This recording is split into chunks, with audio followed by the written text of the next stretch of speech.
మా పని చాలా ఘోరంగా ఉంటది. మొదట్లో మీరు చేసినప్పుడు ఎట్లా అనిపిస్తుంది? మా సమాజంలో మీకు గుర్తింపు ఉందా? గలీజ్ ఉంటారు, గలీజ్ వస్తుంది అంతా. వాటికి ఎక్కువ అద్దాలు పగలటం అవే ఒక రోజు పని పోకుంటే మాకు కంప్లైంట్లు వస్తాయి. ఆయన ఈ ఫీల్డ్ లోనే పని చేసుకుంటా ఈ ఫీల్డ్ లోనే చనిపోయింది. వద్దురా బాబు, మీ పనికో దండం మీకో దండం. కష్టపడేటువంటి ఎక్కడ గుర్తింపు అనేది ఉండదు. టిక్ వచ్చి ఇద్దరు పిల్లల్ని గారు చేసినప్పుడు పిల్లలు ఎవరైతే ఉన్నారో వాళ్ళతో ఈ పని చేపిస్తారా? అందరు కుటుంబాలు బాగుపడతాయి. ఇది గ్రౌండ్ రిపోర్ట్ వాళ్ళకి ఎన్ని డబ్బులు ఇచ్చినా నేనైతే చేయలేను. ఇట్లా చాలా ఘోరంగా ఉంది మాది పరిస్థితి.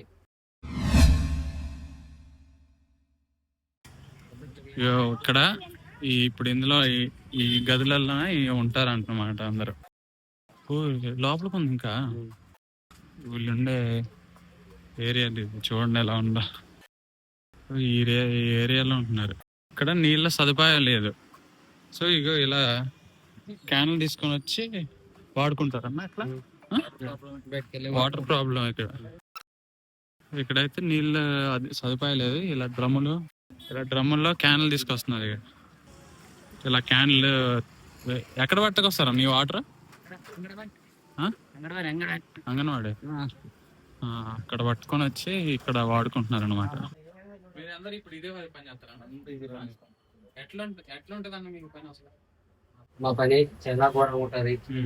మా పని చూస్తే వేరే వాళ్ళు అన్నం కానీ తినరు, అట్లా ఉంటది. అంత ఘోరంగా ఉంటది. మాకి గవర్నమెంట్ నుంచి కానీ ఏ బెనిఫిట్ ఉండదు. మాకి రోగం వచ్చినా ఏదన్నా వచ్చినా ఏ బెనిఫిట్ ఉండదు. ఏదన్నా అనుకోకుండా ఏదన్నా చచ్చిపోయినా ఏం లేదు, ఏది లేదు. ఒక గవర్నమెంట్ హాస్పిటల్కి పోయినా ఒక్కోసారి ఎక్కువ శాతం మమ్మల్ని పట్టించుకోరు. ఏదన్నా పోయి రూమ్ అడిగితే ఎవరు ఇయ్యరు. ఎందుకంటే ఇల్లు చెత్త పని కొడతారు, అంతా గలీజ్ ఉంటారు, గలీజ్ వస్తుంది అంతా. వీళ్ళు గలీజ్ బట్టలతో వస్తారు అని ఆలోచనతో చాలా మంది మాకు రూములు అనేది ఎవరు ఇయ్యరు. అలాంటప్పుడు మేము ఏదో ఇట్లా ఉన్ని కారం ఉంటే ఇక్కడ పాములు రావడం ఇలాంటివి. మొన్న అయితే చిన్న పిల్లలకు పిచ్చి కుక్క వచ్చి ఇద్దరు పిల్లల్ని గారు చేసినప్పుడు ఇక్కడనే పిల్లలకి ముగ్గురు పిల్లలకి కుక్క కడితే మేము సొంతంగా కష్టపెట్టుకొని అలా ఉంది మా పరిస్థితి. ఏదన్నా ఇట్లా పెద్ద అపార్ట్మెంట్ లోనా ఏదన్నా మంచిగా ఉండే కాట ఏదో కష్టమో నష్టమో పిల్లల్ని మంచిగా పెట్టుకొని ఉన్నామంటే అక్కడ రూమ్లో పడిగారు. రోడ్డు మీద ఒక బండి ఆపాలన్నా కానీ ఎక్కడ ఆపలేరు. ఇచ్చేత బండి మీకు ఎక్కడ ఆపలేరు అనే అవకాశం ఉండదు మనకి. ఆ బండి రోడ్డు మీద పెడితే అద్దాలు వాళ్ళు కొట్టుకోవడము, బ్యాటరీలు తగ్గిపోవడము, ఇట్లా చాలా ఘోరంగా ఉంది మాది పరిస్థితి. ఏడ ఆపాలన్నా కానీ మాకు బండి పార్కింగే లేదు. గవర్నమెంట్ వెహికల్ ఇది. దీన్ని ఎక్కడ పోయినా ఎవరు ఆపరు, దీనికి ఏమి ఉండదు అంటారు. ఎక్కడ ఆపినా దానికి భద్రత లేదు. నేను చూసాను జేసీబీ బండ్లు ఉన్నాయి కదా, వాటికి ఎక్కువ అద్దాలు పగలటం అవే చూస్తున్నాయి. రోడ్డు మీద పెడితే ఏం చేస్తారు? నైట్ పూట 12 కాగానే మందు తాగడం, రోడ్డు మీద పోయేటోళ్ళు. తిండి ఊడుకొట్టినా తిండి ఊడపట్టించుకోడు కదా, రోడ్డు మీద మేము పెట్టుకోవాల్సింది. అద్దాలు పగలు కొట్టుకోవడం, దానికి బ్యాటరీలు తక్కువడం. అవసరమైతే వాళ్ళు ఆ నైట్ కూడా మేము ఊరు కావాలంటే పగలంతా పని చేసుకుంటాము, ఇంటికి వస్తాం. దాని టైర్లు టెబ్లీ టైర్లు తక్కువడము, లోపల ఏమన్నా జాకి ఉన్నా జాకెట్ తక్కువడం. అక్కడ సేఫ్టీ ఏమి ఉండదు. లోపల కెమెరాలు బయట కెమెరాలు లేవు. డంపింగ్ లోపల పెడితే సేఫ్టీ ఉంటుంది జర. ఆ డంపింగ్ లోపల ఒక 15 బండ్లు పెట్టుకుంటాం. మిగతా ఇప్పుడు ఈ సూడ సర్కిల్ లో దాదాపు 80 బండ్లు ఉన్నాయి. ఈ 80 బండ్లు ఒకటేసారి అక్కడ లోపల పెట్టుకునే కాదు. కొన్ని లోపల పెట్టుకుంటాం, కొన్ని బయట పెట్టుకుంటాం. అట్లాంటప్పుడు బయట దానికి భద్రత ఉండదు, లోపల వాటికే భద్రత ఉంటుంది. ఒక రోజు పని ఒకటి మాకు కంప్లైంట్లు వస్తాయి. నువ్వు ఎందుకు పోలేదు అంటారు అధికారులు. మా మీద కంప్లైంట్ వాళ్ళకి ఏం జరిగింది, ఏం స్థితి అంటే ఆరోగ్యం బాగుందా లేకపోతే బండి ఖరాబ్ ఉందా, ఇవన్నీ ఎవరు ఆలోచించారు. మీరు ఒకవేళ లేదు మీరు రావట్లేదంటే వేరే వాళ్ళని పంపించుకోవాలి. మనిషి చచ్చిపోయినా మాకు జ్వరం వచ్చినా ఒక రోజు అంటే ఆప్షన్ ఉంటది. జ్వరం వచ్చింది అంటే నెక్స్ట్ రోజు మనం ఏమన్నా తిప్పలు పడి కానీ రోజుకి అప్పటికప్పటికంటే ఎవరు రారు మా పనికి. రిక్వెస్ట్ చేసి రోజుకు 500 1000 కూలి ఇచ్చి రిక్వెస్ట్ చేసి అది బంగపోతే వస్తారు కొత్త వాళ్ళు. లేకపోతే అది ఒక రోజు చేస్తారు, 2 రోజు మీ పని చేయం రాబాయి వాటర్ ఉంటుందని వెళ్ళిపోతాం.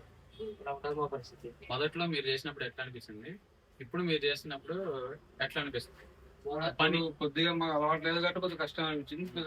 చేసుకుంటూ అలవాటు అయిపోయింది. వాడే మేము అంటే నార్మల్ మాకు ఈ పని తప్ప ఏదో పని రాదు. అంటే ఇప్పుడు మీరేనా మీ అమ్మ వాళ్ళు నాన్న వాళ్ళు? మా మనవాళ్ళు చేస్తున్నారు, వాళ్ళ తర్వాత మేము చేస్తాం. అవును, ఇప్పుడు మీ పిల్లలు ఉన్నారు, మళ్ళీ వాళ్ళు పిల్లలు ఎవరైతే ఉన్నారో వాళ్ళతో ఈ పని చేపిస్తారా? ఇంక తప్పదు కదన్న. ఇప్పుడు ఆ వాళ్ళకి ఎంత చదివించినా జాబ్ అనేది దొరికేది కష్టం. అలాంటప్పుడు మేము ఏం చేస్తాం, ఏదైనా జాబ్ సంపాదించాలన్నా లక్షలు కట్టాలి. ఇవాళ లక్షలు వేయగలరు, మళ్ళీ మా పనికి తప్పదు. ఎంతమంది చేస్తున్నారు? హైదరాబాద్ లో 20,000 మంది ఉంటారు. 20,000 మంది అనుకో. 20,000 మంది ఉంటారు ఓన్లీ డ్రైవర్లు. వాళ్ళకి ఏళ్ళ పనులు ప్లస్ 20,000 మంది, 40,000 మంది. వాళ్ళ పిల్లలు అంతా దీని మీద ఆధారపడి వాళ్ళ లక్షలు మంది ఉంటారు. ఇది గ్రౌండ్ రిపోర్ట్ వాళ్ళకి పే ఆఫీసర్ తెలియదు. ఒక 10,000 మంది 15,000 మంది అంటున్నారు. అదే కాక 3 సర్కిల్ డివైడ్ అయింది. ఒక సర్కిల్ 10,000 బండ్లు వేసుకుని 30,000 బండ్లు అయిపోయినాయి ఆటోలు. వాళ్ళకి సొంతం బండ్లు తెచ్చుకొని వాళ్ళ సొంతం కొనుక్కొని వాళ్ళ కంత పెట్టుకొని ఏమో కాకుండా దొబ్బుతున్నారు, చేస్తున్నారు మన పని. అది మోగా ఇప్పుడు మాకు కొత్తగా వచ్చినది సమస్య ఏంటంటే ఒక ప్రైవేట్ కంపెనీ సంస్థ వీళ్ళు పని చేస్తలేరు, ఇలాంటి చేసి వేరే కంట్రాక్ట్ గొప్ప అని ఇదొకటి నెక్స్ట్ ఉంది. చేయట్లేదు అని చెప్పారు కదా, ఇప్పుడు నేను చూసి వేయాలా? ఇప్పుడు అన్న చేసే ఏరియాలో నేను వాళ్ళతో పాటు పని చేసి తిరిగినప్పుడు ఏంటంటే ఏంది మధు రాలేదా అని అంటున్నారు. అంటే ఆ బాండింగ్ ఎలా ఏర్పడింది ఆలోచించాను. చిన్నగా ఉన్నప్పుడు మీరు రోజు కనపడకపోతే వాళ్ళు మధుయేడి అని అడగరు కదా. మా ఏరియాలకు ఒక అన్న వస్తాడు, అన్న డైలీ కనపడుతూనే ఉంటాడు, రోజు వస్తూనే ఉంటున్నారు. 90% మినిమం పని చేసేటోళ్ళం మనం. 10% ఏదో పని జ్వరం వచ్చో లేకుంటే బండి ఖరాబ్ ఉండో కొద్దిగా నైట్ కూడా ఏదో కొద్దిగా పని పొద్దున లేవలేరు. ఒక సూపర్వైజర్ అడిగితే వీళ్ళు పని చేస్తున్నారా లేదా అని అడిగితే ఆయన చెప్తాడు. ఈ రామ్కి వాళ్ళు పెద్దోళ్ళు ఏం చేస్తారు, మీరు ఎంత చెత్త తీస్తున్నారు, ఏం కథ బండ్లు నడుస్తున్నాయి అంటే ఆయన ఏమంటాడు, 30% స్వచ్ఛాటలు నడుస్తున్నాయి, 70% మేము తీస్తున్నాం అని అంటున్నాడు. ఈ 70% మా పనులే నడుస్తున్నాయి, ఓన్లీ 30% వాళ్ళు పని చేసి ఇప్పుడు ఏంటంటే మేము పోయి చెప్తే మా మాట వినే మానవుడు ఉన్నాడు.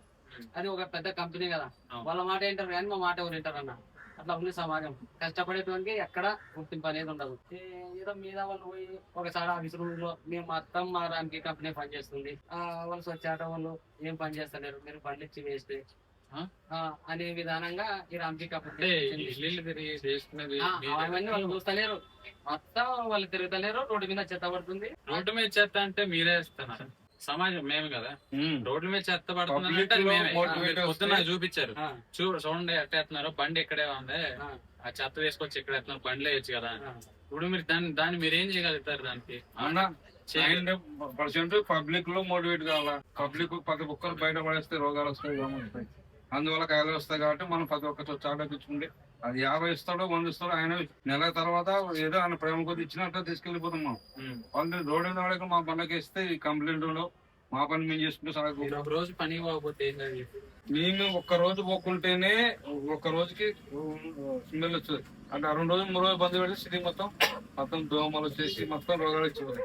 అలాంటివి ఏం లేకుండా మాకు ఇబ్బంది ఉన్నాయి కూడా మేము మాకే ఎవరైనా ఆర్డినేటర్ పెట్టి పని చేసుకుంటా మా దగ్గర చేస్తున్నాం.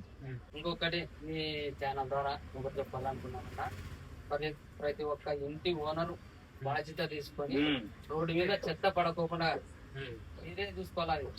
ఏదో ఈయన వచ్చి చెప్పు, లేకుంటే మా సూపర్వైజర్ వచ్చి చెప్పు, లేకుంటే మా పై అధికారి వచ్చి చెప్తే ఇంట్లో ఉన్న కిరాయి వాళ్ళు మారాలి. మన ఇంట్లో మనం ఎంత జాగ్రత్తగా ఉండి ఇంటికి రెంట్ ఎట్లా వసూలు చేసుకున్నామో అదే చెత్త గాని బయటకు పోకుండా స్వచ్ఛాటో వచ్చినప్పుడే, ఇలా 1 గంట ముందు వచ్చినా 1 గంట లేట్ వచ్చినా ఇంటి ఓనర్సే బాధ్యత తీసుకొని చేస్తే క్లీన్ సిటీ అవుతుంది. మనం హైదరాబాద్ స్వచ్ఛందంగా మనం డెవలప్మెంట్ చేసుకుంటాం. కానీ వాళ్ళు రెంట్ వసూలు చేసుకొని వాడు చెత్త ఏడన్నా పడేసుకొని ఆ పక్కోనింటి కాడ పడేస్తే పోయేది వాళ్ళ ఇంటే కదా, మా నాకు గడ్డి బాగుంది కదా అని అనుకుంటే, ఇప్పుడు ముందనే వర్షాకాలం, ఈ వర్షాకాలంలో అందరూ జాగ్రత్త తీసుకుంటే అందరు కుటుంబాలు బాగుపడతాయి. లేదు పోతే ఎట్లా పోతే అంటే ఆయనకి డెంగ్యూ జ్వరం వస్తుంది, ఆయన కొరికిన దోమ నీకు వచ్చి కొరుకుతుంది. ఇట్లా ఒక్కరికొకరికి ఇట్లా అయిపోతే మన ఆరోగ్యాలను మనమే పాడు చేసుకున్నట్లయితే ఇది మీడియా ద్వారా మేము చేసుకున్నది కదా. ఇప్పుడు తడి చెత్తకి పొడి చెత్తకి వేరు చేయమని చెప్పారు కదా. ఫస్ట్ 2015 నుంచి ఉంది ఆప్షన్, తడి పొడి అని అప్పుడు 2 బుట్టలు ఇచ్చినారు. ఒకటన్నా పెద్ద హాస్పిటల్ కానీ హోటల్ కానీ తడి పొడి చేసేగా ఆప్షన్ ఉండదు. ఎట్లా ఇప్పుడు నేను ఒక ఛాయ్ తాగుతాను, ఒక సమస్య ఆ సమోసా, ఆ ప్లేటు, చాయ్ గ్లాసు రెండు మిక్స్ చేసి ఇక్కడ చూపిస్తాం. అలా పనిచేసే ఆయన సపరేట్ చేయాలా, ఓన్లీ చాయ్ తాగిన అయినా తిన్న అయినా సపరేట్ చేయాలి. ఇప్పుడు ఆయన ఏమంటాడు, పనిచేసేటి అయినా నాకు ఇవన్నీ డబ్బులు అయినా తీసుకొస్తాను అని పెట్టేస్తాను. ఇప్పుడు ఆ హోటల్లోన దాన్ని ఎవరు తడిపొడి చేయాలి. ఒక రామ్కి సంస్థ అంటుంది తడిపొడి కావాలని, మన గవర్నమెంట్ అంటుంది తడిపొడి చేయాలని. మేము సిద్ధంగా ఉన్నాం సహకరించాక. ఎట్లా వాళ్ళు తడిపొడి తీసుకొస్తే చేసిస్తే మేము తీసుకొచ్చి డంప్ చేయడానికి సిద్ధంగా ఉన్నాం. మా సమాజంలో మీకు గుర్తింపు ఉందా? లేదు, సమాజంలో గుర్తింపు మాకు గుర్తింపు అనేది ఉంటే ఇప్పుడు గవర్నమెంట్ నుంచి బెనిఫిట్ ఏమన్నా ఉంటాయి కదా మాకు గుర్తింపు. మీరు చేసే పనికి ఎవరన్నా వచ్చి సామాన్యులు మీరు చేస్తున్నప్పుడు సూపర్ అన్న, మీరు ఎవరు చేయని పని చేస్తున్నారు, మీరు థ్యాంక్ యూ అని అట్లా వాళ్ళు అనకుండా బాగాలేదు, మమ్మల్ని తక్కువ చేసి చెత్తలు ఎక్కరా ఈ చెత్త ఉన్నారు మళ్ళా అట్లా కానీ అంతా అలాంటి వాళ్ళు ఉన్నారని ఏం లేదు. ఇప్పుడు నువ్వు అన్నావు కదా మధు ఇక్కడ మళ్ళీ ఎక్కడ అని, అట్లా ఉన్నారు. మంచి వాళ్ళు ఉన్నారు, చెడ్డ వాళ్ళు ఉన్నారు, గుర్తించిన వాళ్ళు ఉన్నారు, గుర్తించిన వాళ్ళు ఉన్నారు. అంటే వాళ్ళకి ఒక ఫీలింగ్ అట్లా వస్తుంది. మళ్ళీ మమ్మల్ని చూస్తే చిన్న పూర్వడు కానీ అరే చెత్తోడే ఇక్కడ అంటాడు. అరే బాబు ఎందుకు చిన్న పూర్వడు కానీ ఏమనంటే క్యారే బాగా పోయేది అంటాడు. ఏమంటాము, ఎవరు పోయి చెప్పుకుంటాం మా బాధ చూసి చూడట అట్లే ఇలా సార్ కొట్టినారు సార్ అని మున్సిపల్ అధికారులకు ఏమన్నా చెప్తే వాళ్ళు సరే వస్తాంపా పోదాంపా చూద్దాంపా అంత వరకే ఉంటది. మా ఆహా వీళ్ళని కొట్టినారు, వీళ్ళకి ఒక ఏదన్నా భద్రత ఉండాలా, ఇలా మీద ఎవరన్నా ఏమన్నా అన్నా ఒక సేఫ్టీ అనేది. అదే ఇంకోటి గవర్నమెంట్ నుంచి కొంతమంది మీడియా మిత్రులే మాకి ఏం చెప్తున్నారంటే, కొంతమందికి చెత్త బండి కొట్టే వాళ్ళకి పని చేసే వాళ్ళు 1,00,000 వస్తాయి, 2 లక్షలు వస్తాయి అని స్టాక్ వెళ్ళిపోయింది. 40,000, 50,000 వస్తాయి. దాంట్లో 3 మందిలో పని చేయాలి. మా హెల్త్ లేము, మా బండి మెయింటెనెన్స్ ఏం, ఇవన్నీ మా పిల్లల చదువులు ఇది అంటే ఏం పట్టించుకుంటారు. బండి రిపేర్ వచ్చిందంటే మేము చేయించుకోవాలి, మాకు హెల్త్ ఖరాబ్ అని మేము చెప్పుకోవాలి. మా ఆటో మంచి పెట్టాలి మేము. అలాంటివి ఏం తెలియకుండా వాళ్ళకి చెత్త బండి పని చేసే వాళ్ళకి లక్షలు వస్తున్నాయి, ఫోటో వస్తున్నాయని ఇరుగు వాళ్ళకి తెలియదు కదా. రాసి వాడేస్తా అయిపోయిందని అంటే గవర్నమెంట్ చేసుకుని తిట్టుకెళ్ళినారు మొత్తం. కింద నుంచి ఒక ఎంక్వైరీ చేసుకుంటే ఆల్రెడీ ఎంత వస్తుంది వాళ్ళకి, ఎంత మిగతా తెలిసిపోతుంది. అట్లా ఎవడో ఒకడు వచ్చి నాకు ఇంత వస్తుంది యూట్యూబ్ లో పెట్టి దాన్ని వైరల్ చేసేస్తారు. అట్లా మనకి గవర్నమెంట్ దృష్టి కూడా మా మీద కొద్దిగా సపోజ్ 50,000 వస్తున్నారు కొన్న ఒక రూమ్ రెంట్ తీసుకున్నట్టు 5,000 అయింది. హైదరాబాద్ ఎక్కడ దొరకలేదు. 7,000 రూమ్ రెంట్ పోయినా ఇక్కడ పని చేస్తాం. అలా మినిమం ఊరికి రోజు 10,000 అయినా 30,000 వాళ్ళకి సాలరీ అనుకో. బండి మెయింటెనెన్స్ నెలకు ఒక 40,000 పోతుంది, 10,000 పోతుంది మెయింటెనెన్స్ మొత్తం. రోజు డీజిల్ 300 పక్క దాటుతుంది. 300 నుంచి 500 వరకు దాగుతుంది డీజిల్. 15,000 అవి పోయినా మళ్ళా ఒక్క నెల బండి మంచిపోయినా నెక్స్ట్ నెల కంపల్సరీ రిపేర్ అవుతాయి. ఈ కరోనా టైంలో ఒక్క నాదులు లేడు మమ్మల్ని పలకరించినారు. వీళ్ళు ఉన్నారా పడుకున్నారా లేకపోతే వీళ్ళ పరిస్థితి ఏంది అని పలకరించి నాదులు లేరు. వాళ్ళు ఇళ్ళగల్లోళ్ళు ఎవరు మంచి ఉన్నారో వాళ్ళు శాతం కాటికి ఒక 2 కేజీలు బియ్యం, 5 కేజీలు బియ్యం వాళ్ళు ఇచ్చి మా మీద ప్రేమతోటి వాళ్ళు కాపాడుకొని ఇచ్చారు. మా చేతనైన వరకు వాళ్ళకి చెత్త ఈ కరోనాకు భయపడకోకుండా వీళ్ళ దగ్గర వాళ్ళకి చేసినాం. అట్లా తప్పితే ఎవరు అధికారం వచ్చి మా దగ్గరకు వచ్చి ఏరా బాబు మీరు పడుతున్నారా అని నాకు తెలియదు. ఆ కరోనా టైంలో మా ఊరు చనిపోతే కూడా మేము అక్కడ ఇచ్చినాం. మా ఒక రోజు పోకుండా కంప్లైంట్ వచ్చినాయి. అప్పుడు బాగా చెత్తకు వెళ్ళకుండా కరోనా టైంలో అప్పుడు బాగా పెట్టుకుంటుంది. మా ఊరు చనిపోతే కూడా అక్కడ చేసినాం పని. కానీ అప్పుడు లేని పట్టింపు ఇప్పుడు కొత్తగా అధికం కంపెనీ అప్పుడు వచ్చింది కరోనా టైంలో వచ్చింది. మళ్ళీ రామ్కీలో పనిచేసే కార్మికులు గాని వాళ్ళంతా భయపడి ఎందుకు వెళ్ళిపోయినారు. అప్పుడు మేమే ప్రాణాలకి భయపడకోకుండా మేమే పనిచేసినాం. మళ్ళీ అది ఏదన్నా ఉన్నా గానీ మా మీద డేస్ చూడాలి. కానీ ఆ రామ్కీ కంపెనీ చెప్పిన మాటలు విని మళ్ళా ఎవరు చేస్తారు ఏం కదో వాళ్ళ మాటలు విని దన్నుమని మా కార్మికుల ప్రాంతాలకి చాలా గురి చేస్తున్నారు. ఫస్ట్ స్టార్టింగ్ లోన పేపర్ స్టేట్మెంట్ ఇచ్చి సోమేష్ కుమార్ సార్ అప్పుడు కమిషనర్ ఎవరైతే పని చేస్తున్నారో వాళ్ళకి ఉద్యోగం వచ్చినట్లుంటది అని ఒక ఆఫర్ ఇచ్చినాడు. స్వచ్ఛ ఆటోలు ఇస్తాము, వచ్చి ఎవరైనా అప్లికేషన్లు పెట్టుకొని బండ్లు ఇస్తామని పెట్టారు. దాదాపు 800-850 బండ్లు ఇచ్చారు. అందులో ఒక నెల 2 నెలలు కానీ చేయలే వాళ్ళు. ఇక్కడ డంపింగ్ రాగానే ఇక్కడ దాకా చిక్కునేది తప్పుడు ఇప్పుడు ఆ స్మెల్ కి వాళ్ళు వద్దురా బాబు మీ పనికో దండం మీకో దండం వచ్చిన వాళ్ళంతా ఏదో ఒక 10% మంది ఉంటారు, లేకపోతే మొత్తం వెనక్కి వాళ్ళు. ఈ పని చేస్తున్నందుకు మీకు ఎలా అనిపిస్తుంది? ఇంతరంగా సేవ చేసిన వాళ్ళు మమ్మల్ని తక్కువ చూపు చూస్తున్నారు కదా అని ఎవరికైనా బాధ అవుతుంది కదా. కష్టానికి ఫలితం దక్కుకోకుంటే బాధలేస్తుంది కదా. ఇప్పుడు ఒక లిఫ్ట్ లో పోతే దాదాపు మా తమ్ముడు తీస్తాడు పెద్ద అపార్ట్మెంట్ లో, అందులో పోతే ఒక ఆయన ఏం చేస్తాడు, ఏ బాబు లిఫ్ట్ లో రావుతుంటాడు, 5 ఫ్లోర్లు ఎక్కిపోవాలి వాళ్ళు. ఇంత పెద్ద డ్రమ్ తీసుకుని వాళ్ళ ఖాళీ డ్రమ్ తీసుకుని పోతాడు. వచ్చేటప్పుడు అది ఫుల్ అయితే కొబ్బరి బొండాలు ఎండాకాలం 50 కేజీలు 60 కేజీలు ఉంటుంది డ్రమ్. మన 5 ఫ్లోర్లకు వెళ్ళి ఫ్లోర్కి ఒకసారి దిగాల. అట్లా వాడు ఎన్రోల్ చేస్తాడని. అంటే ఇంక మేము అంత సేవ చేసినా మాకు అంత గుర్తింపు లేదు. కొంతమంది ఉన్నారు మంచి వాళ్ళు, మళ్ళీ కొంతమంది బాబు నేను మార్పించావు నేను మార్చెక్తావు అని ఉన్నారు, కొంతమంది ఇట్లా ఉన్నారు. అట్లా సమాజంలో అంతా ఒకటే చూసే సత్యం అనేది బాధపడతాం లోపల, కానీ మన వృత్తి తప్పదు. మాకైతే ఈ సమాజంలో ఒక సేవ చేస్తున్నాము అనే ఫీలింగ్ అయితే ఎవరన్నా ఏమన్నా అనుకుని చాలు. మాకైతే ఒకరికైతే సేవ చేస్తున్నాం. ఈ గ్రేడ్ డ్రైవర్ కాబోదలో మేము ఒక భాగస్వాములం అనేది చేస్తున్నామని మేము గౌరవపడుతున్నాం. గతంలో 850 పనులు తీసుకున్నట్లు వెళ్ళిపోయినట్లు మేమైతే వెళ్ళిపోలే. మాకు ఒక గౌరవం అనేది కావాలా, మేము ఒక గౌరవపడుతున్నాం. పని చేస్తున్నాం. ఆయన ఈ ఫీల్డ్ లోనే పని చేసుకుంటా ఈ ఫీల్డ్ లోనే చనిపోయింది. దీని పరిస్థితి ఏంటి, చిన్న పిల్లలు అంతా వాళ్ళ అయ్యకి 5 మంది 6 పిల్లలు, ఈడొక్కడు. వాళ్ళమ్మ అందరు ఒక్కరిని దాకాలంటే కాదు, ఏదో కష్టం నష్టం అని వీళ్ళు పట్టుకొని వాళ్ళ మమ్మీ బతుకుంది. ఇట్లా ఉంది మా పరిస్థితి. ఇప్పుడు అయితే ఏదే దాంట్లో ఆప్షన్ ఉండి వాళ్ళకి ఇన్సూరెన్స్ వచ్చి అనుకోకుండా చచ్చిపోతే, వాళ్ళకి మొగుడు చచ్చిపోతే పిల్లలకి పింఛన్ అట్లా వస్తుంది. మాకు ఏ ఆప్షన్ లేదు. చేస్తే మేమే చేసి చావాలా, లేకపోతే లేదు. ఈ వీడియో ద్వారా మీరు ఏం చెప్పాలి? మా ఇంతమంది కార్మికులకి గవర్నమెంట్ దృష్టికి ఒకటే తీసుకెళ్ళండి. మీ యూట్యూబ్ ఛానల్ ద్వారా భద్రత ఒకటి కావాలా, ప్లస్ హెల్త్ కార్డులు ఒకటి, ప్లస్ డబుల్ బెడ్రూమ్. ఏదో మా ఇది దాదాపు 30 సంవత్సరాల నుంచి మేము పనిచేసినాము. ఏ గవర్నమెంట్ లోన ఒక ఇల్లు ఇచ్చింది లేదు, ఒక మాకు ఏదైనా కొంచెం జాగ్రత్త తెప్పించింది లేదు. మేము ఇట్లా ఎన్ని రోజులైనా మేము రెడ్లు కట్టుకుంటూ బతకల్లా, ఒకటి బండి పెట్టుకునేకే జాగ్రత్త కావాలి.